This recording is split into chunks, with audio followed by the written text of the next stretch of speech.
ஓம் சாய்ராம், ஜெய் சாய்ராம். எல்லாரும் நல்லா இருக்கணும், எல்லாருக்கும் நல்லதே நடக்கணும்.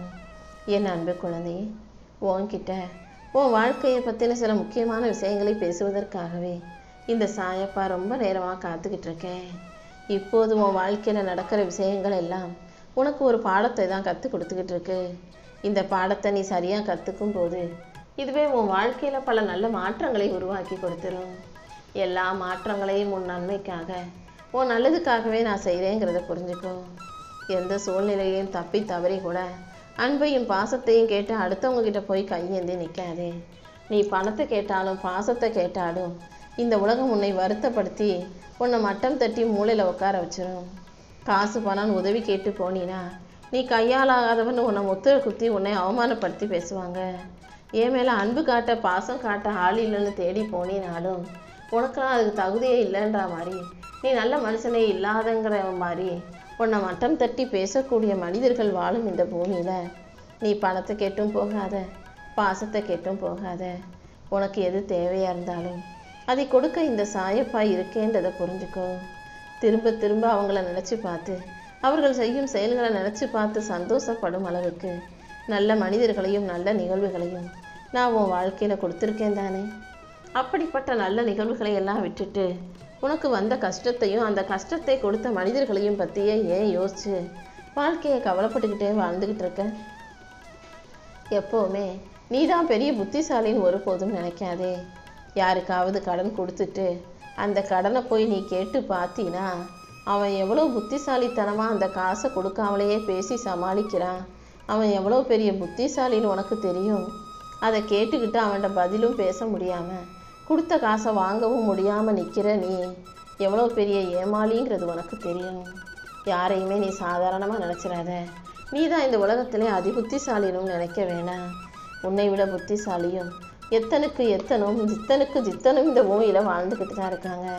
நீ அற்பமாக நினைக்கிற மனிதர்கள் தான் பல பேர் இந்த உலகத்தை அற்புதமாக மாற்றி வச்சுருக்காங்க. அதனால் உன் வாழ்க்கையில் உன்னை சுற்றி இருக்கிற எல்லாரிடமும் நீ கவனமாக வாழ்ந்து தான் ஆகணும். நிம்மதியாக வாழணும்னு நீ நினச்சினா சில 10 பேரை பற்றி யோசிக்கவே யோசிக்காத. அதே போல் உனக்கு பிடிக்காதவங்கள போய் நீ பார்க்கவும் வேண்டாம். சில பேரை சந்திக்காமலும் சில பேரை பற்றி சிந்திக்காமலும் இருந்தாலே அது உன் வாழ்க்கையில் இருக்கிற துன்பத்தை விலக்கிவிடும். எல்லா சூழ்நிலைகளிலும் இன்பத்தையும் மகிழ்ச்சியும் பற்றி நினச்சிக்கிட்டு வாழ்க்கையை சந்தோஷமாக வாழ்ந்துக்கிட்டு போய்கிட்டே இரு. எப்போ பார்த்தாலும் சோம்பேறித்தனமாக படுத்துக்கிட்டே இருக்கிறவனுக்கு அந்த பாயை எதிரியாக மாறி அவன் படுத்துக்கிட்டு இருக்கிறதுனால முதுகில் புண்ணு, வயிற்றில் புண்ணு, இடுப்பில் புண்ணுன்னு ஏகப்பட்ட நோய் நொடிகளை சோம்பேறித்தனத்தினால உடல் உறுப்புகளை பாதிக்கக்கூடிய வேலைகளையும் செஞ்சிடும். அதே போல தான் தூங்கிக்கிட்டே இருக்கிறவனுக்கு எப்படி எதிரி பாயோ அதே போல் பேசிக்கிட்டே இருக்கிறவனுக்கு முதல் எதிரி வாய்தான். ஏன்னா அளவாக பேசுகிறவங்க யோசித்து பேசுவாங்க. அளவில்லாமல் அப்படியே மனசில் பட்டதையெல்லாம் விடாமல் பேசுகிறவங்க எது நல்லது எது கெட்டது, எதை பேசணும் பேசக்கூடாதுன்னு தெரியாமல் எல்லாத்தையும் உளறி கொட்டி அவங்களுக்கு அவங்களே எதிரியாக மாறிடுவாங்க. என் செல்லமே, பாயை சுருட்டிக்கிட்டு சுறுசுறுப்பாக உழைச்சிக்கிட்டு நல்ல ஆரோக்கியமாக இரு. வாயை சுருட்டிக்கிட்டு அமைதியாக பேசிக்கிட்டு ஆனந்தமாகவும் வாழ கற்றுக்கோ. யாராவது உன் மனசை கஷ்டப்படுத்துகிறாங்க, ஏதோ ஒரு விதத்தில் நீ காயப்பட்டுட்டனா அதுக்காக அதையே நினச்சி வருத்தப்பட்டுக்கிட்டு வாழ வேண்டாம். காயம் உன்னை கண்டிப்பாக பக்குவப்படுத்தும். கஷ்டங்கள் தான் உன் வாழ்க்கை எப்படி வாழணுங்கிற உண்மையை உனக்கு சொல்லிக் கொடுக்கும். இந்த உலகத்தில் உன்னை பற்றியும் உன் சுக துக்கங்களையும் பற்றி அறிந்த 3 நபர்கள் உன் கண்ணாடி, உன் தலையணை, உன் போர்வை. சரியா? யாருக்கும் தெரியாமல் கண்ணாடி முன்னால் நின்று நீ அழுதுக்கிற, சிரிச்சுக்கிற, உன் மனசில் பற்றதையெல்லாம் நீ பேசி பார்த்துக்கிற. அதே போல் இரவு பொழுதுல எல்லாரும் நிம்மதியாக தூங்கும்போது தலையணைக்குள்ள முகத்தை பொத்துக்கிட்டு நீ அழுகிறதையும், போர்வையை போத்திக்கிட்டு நீ யோசிக்கிறதையும், சிந்திக்கிறதையும், வருத்தப்படுறதையும், சந்தோஷப்படுறதையும் எல்லாத்தையுமே இந்த சாயப்பா பார்த்துக்கிட்டு தான் இருக்கேன். சில உறவுகளை மறுபடியும் நீ வாழ்க்கையில் சந்திப்பியா இல்லையான்னு உனக்கு தெரியாது. ஆனால் கடைசி வரைக்கும் அவங்கள மறக்க மாட்டான்னு எனக்கு நல்லா தெரியும். நல்ல மனிதர்களும் சில மனிதர்களும் அப்படி தானே உன் மனசில் இருந்து மறக்க முடியாதவர்களாக உன் நினைவிலேயே தங்குறவங்களாக இருக்காங்க.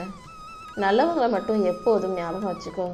கெட்டவர்களையும் கஷ்டத்தை கொடுத்தவர்களையும் மோசமானவர்களையும் உன் நினைவில் இருந்து தூக்கி போட்டுடு. என் செல்லமே, எல்லாரும் வேணும், சொந்தம் பந்தம் உறவுகளெல்லாம் முக்கியம்னு நீ நினைக்க எல்லாரும் உன்னை தனிமைப்படுத்துவாங்க. யாருக்கும் எப்போதும் கஷ்டத்தை கொடுத்துடக்கூடாதுன்னு நினைக்கிற உனக்கு தான் எல்லாரும் கஷ்டத்தை கொடுக்குறாங்க. என்ன செய்கிறது? இங்கே தான் நல்லவங்களுக்கு காலமே இல்லையே. ஒன்றா இருக்கக்கூடாதுன்னு நினைக்கிறவனை வாழ்க்கை ஒன்றா உட்கார வச்சு கட்டாயப்படுத்தும். பிரிஞ்சே போகக்கூடாதுன்னு நினைக்கிறவங்கள வாழ்க்கை உடனே பிரித்து வச்சிடும். வாழ்க்கை எப்போதும் நீ எதை நினச்சாலும் அதுக்கு எதிராக தான் வேலை செய்யும். ஆனால் நீ நேர்மறையான எண்ணத்தோட நம்பிக்கையோடு சில விஷயங்களை முயற்சி செய்யும் போது அது கண்டிப்பாக உனக்கு ஆதரவான சாதகமான நல்ல விஷயங்களை நடத்தி கொடுக்கும்.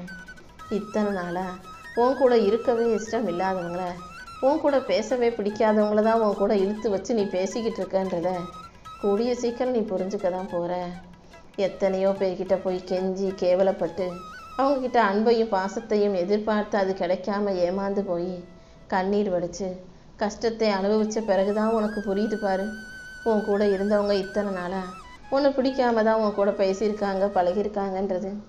இந்த உலகம் எப்போதுமே நல்ல குணம் உள்ளவர்களை புரிஞ்சுக்காத அவர்களை நிராகரிக்கும், அவங்க மனசை நோகடிக்கும், கஷ்டப்படுத்தும். ஆனால் கெட்ட குணம் உள்ளவர்களை, நிறைய பணம் உள்ளவர்களை அனுசரித்து எனவே அவங்கள கடவுளை போல தள்ளி தூக்கி வச்சு கொண்டாடும். என் அன்பு பிள்ளையே, யார் உன்னை மதிக்கிறாங்களோ இல்லையோ, தலையில் தூக்கி வச்சு கொண்டாடுறாங்களோ இல்லையோ, நீ எப்போதும் நல்ல பிள்ளையாக நல்ல குணத்தோட வாழ பழகு. இன்பம் எப்படி இருக்கும், சந்தோஷம், மகிழ்ச்சி, வெற்றிலாம் எப்படி இருக்குன்றதை நீ உணரும் முன்பாகவே வலி, வேதனை, கஷ்டம்லாம் எப்படி இருக்குன்றத வாழ்க்கை உனக்கு சொல்லி கொடுத்துரும். எப்போதுமே முதல்ல கஷ்டம், அப்புறமா தான் இஷ்டம். நீ துன்பத்தை எல்லாம் பார்த்த பிறகுதான் இன்பத்தை பெரிய அளவில் அனுபவிக்க முடியுங்கிறத புரிஞ்சுக்கும். காயங்களை உருவாக்குவதற்கு கத்திகள் தேவையில்லைன்னு சொல்லவே. ஒரு மனிதனுடைய மனசை காயப்படுத்தணும்னா அவனை பற்றி சரியாக புரிஞ்சுக்காம ஏதாவது ஒரு வார்த்தை அவனை பற்றி தப்பாக சொன்னாலே அந்த மனிதனுடைய மனம் காயப்பட்டு போயிடும். யாரையும் வலிக்க குத்தி காயப்படுத்தக்கூடிய புரிதல் இல்லாத வார்த்தைகளை அவசரப்பட்டு பேசிடாதே. நம்ம இந்த வார்த்தையை பேசினா அது எப்படி மாறும், எப்படி பிரதிபலிக்கும்ன்றதை யோசித்து பேசு. நீ என்கிட்ட கேட்ட அத்தனையும் உனக்கு அள்ளி கொடுப்பதற்காக இந்த சாயப்பா இருக்கேன்றதை நீ மறந்துடாத. உன்னை பிடிக்காத யாரையும் உன் கூடவே வச்சு உனக்கு கஷ்டத்தை கொடுக்க மாட்டேன். அதே போல் உனக்கு பிடிச்சவங்கள உன்னை விட்டு தூரமாக விலக்கி உன்னை துன்பப்படுத்தவும் மாட்டேன். எப்போதுமே தைரியமாக இரு. நம்பிக்கையோடு நீ இருந்தாதான் எல்லா விஷயங்களையும் உனக்கு நல்லபடியாக என்னால் செஞ்சு கொடுக்க முடியும். மனபலத்தை இழந்துட்டா உடல் பலம் எதுக்குமே உதவி இல்லாமல் போயிடும். மனசை தைரியமாக வச்சுக்கோ, உடம்பு நல்லா ஆரோக்கியமாக இருக்கும். உன் மனசில் குழப்பம் வரும்போதும் மனசில் கவலைகள் வரும்போதும் என்ன செய்கிறதுன்னு தெரியாத போதும் தனிமையை பழகிக்கோ. மனசை காயப்படுத்தும் போதெல்லாம் நீ மௌனமாக இருந்தீனா, மனசு கஷ்டப்படும் போது அமைதியாக உக்காந்தீனா அது தானாகவே சரி செஞ்சுக்கும் என் செல்லமே. மருந்து போட்டால் உடம்புல இருக்க வலி எப்படி சரியாகுமோ அதே போல் சில விஷயங்களை மறந்து போயிட்டீனா அது உனக்கு மன வலியை போக்கிடும். மறதியும் மன்னிப்பும் தான் உன் மனசை நிம்மதியாக்கக்கூடிய மருந்துகள்ன்றதை புரிஞ்சுக்கும். யாருக்காவது உன் உதவி தேவைப்பட்டா உடனே ஓடி வந்து உன் மேலே திடீர்னு அக்கறையும் பாசத்தையும் அள்ளி கொட்டுவாங்க. அதுவே அவங்க நினச்சது நடந்து முடிஞ்சிருச்சு, தேவைகள் தீர்ந்துருச்சுன்னா அப்புறம் நீ யாருன்னு கூட தெரியாத மாதிரி உன்னை பார்த்தாலும் பார்க்காத மாதிரி கடந்து போயிடுவாங்க. இப்படி ஒன்றா ரெண்டா எத்தனையோ மனிதர்களை, எத்தனையோ கஷ்டங்களை உன் வாழ்க்கையில் நீ பார்த்துக்கிட்டு தானே இருக்க. அத்தனையும் தாண்டி உனக்கான நல்லதை செய்ய நான் இருக்கேன்னு உனக்கு தைரியம் சொல்லதான் இந்த சாயப்பா ரொம்ப நேரமாக காத்துக்கிட்டு இருக்கேன். எத்தனையோ விஷயங்கள் உனக்கு அடிபட்டிருக்கலாம், கஷ்டப்பட்டிருக்கலாம், இடிச்சிருக்கலாம், காலில் குத்தி இருக்கலாம், நீ அடி வாங்கியிருக்கலாம், இடி வாங்கியிருக்கலாம். ஆனால் நீ வாழ்க்கையில் வாங்கின அடிகளையும் அடிபட்ட வலிகளையும் விட சில விஷயங்களை வெளியே சொல்ல முடியாமல் மனசுக்குள்ளேயே வச்சு அழுகிற பற்றியா அந்த தவிப்பும் துடிப்பும் எனக்கு புரியுது. உன் தவிப்பையும் துடிப்பையும் மன வலியையும் வேதனையும் போக்கதான் இந்த சாயப்பா உன்கிட்ட வந்து பேசிக்கிட்டு இருக்கேன். வாழ்க்கையில் எனக்கு எந்த குறையும் வரக்கூடாது, எந்த கவலையும் கஷ்டமும் வரக்கூடாதுன்னு கேட்காத. குறையே இல்லாத வாழ்க்கை வேணும்னா நீ தனியாக தான் வாழணும். இந்த சமூகத்தில் வாழும்போது 4 குறை, குற்றம், கஷ்டம், நஷ்டம் எல்லாம் வரதான் செய்யும். அத்தனையும் தாண்டி தான் நீ வாழ்க்கையை வாழ்ந்தாகணும் என்று சொல்லவே. நீ கோபமாக இருக்கும்போது யாராவது உன்கிட்ட எதையாவது கேட்டாங்கன்னா நீ எந்த பதிலும் பேச வேண்டாம். ஏன்னா கோபத்தில் இருக்கும் போது பேசுகிற பதில்கள் இன்னும் ஏதாவது பிரச்சனையை உண்டு பண்ணிடும். அதே போல் நீ சந்தோஷத்தில் இருக்கும்போது அடுத்தவங்களுக்காக நான் அதை செய்கிறேன் இதை செய்கிறேன்னு வாக்குறுதியை கொடுத்துடாதே. ஏன்னா மகிழ்ச்சியாக இருக்கும்போது உனக்கு நிறைய ஏதாவது பெருசாக செய்யணும்னு தோணும். எதையாவது அவசரப்பட்டு வாக்கு கொடுத்துட்டு அப்புறம் செய்ய முடியாமல் நீ பிரச்சனைகளில் மாட்டிக்க வேண்டாம். அதே போல தான் மனசு வருத்தத்தில் இருக்கும்போதும், அழுகும் போதும், சோகத்தில் இருக்கும்போதும் நீ எந்த முடிவையும் எடுக்க வேண்டாம். கோபமாக இருக்கும்போதும், மகிழ்ச்சியாக இருக்கும்போதும், சோகமாக இருக்கும்போதும், இப்படிப்பட்ட உணர்ச்சி வசப்பட்ட சூழ்நிலைகளில் எல்லாம் நீ எதையுமே செய்யாமல் அமைதியாக மௌனமாக இருக்க கற்றுக்கோ.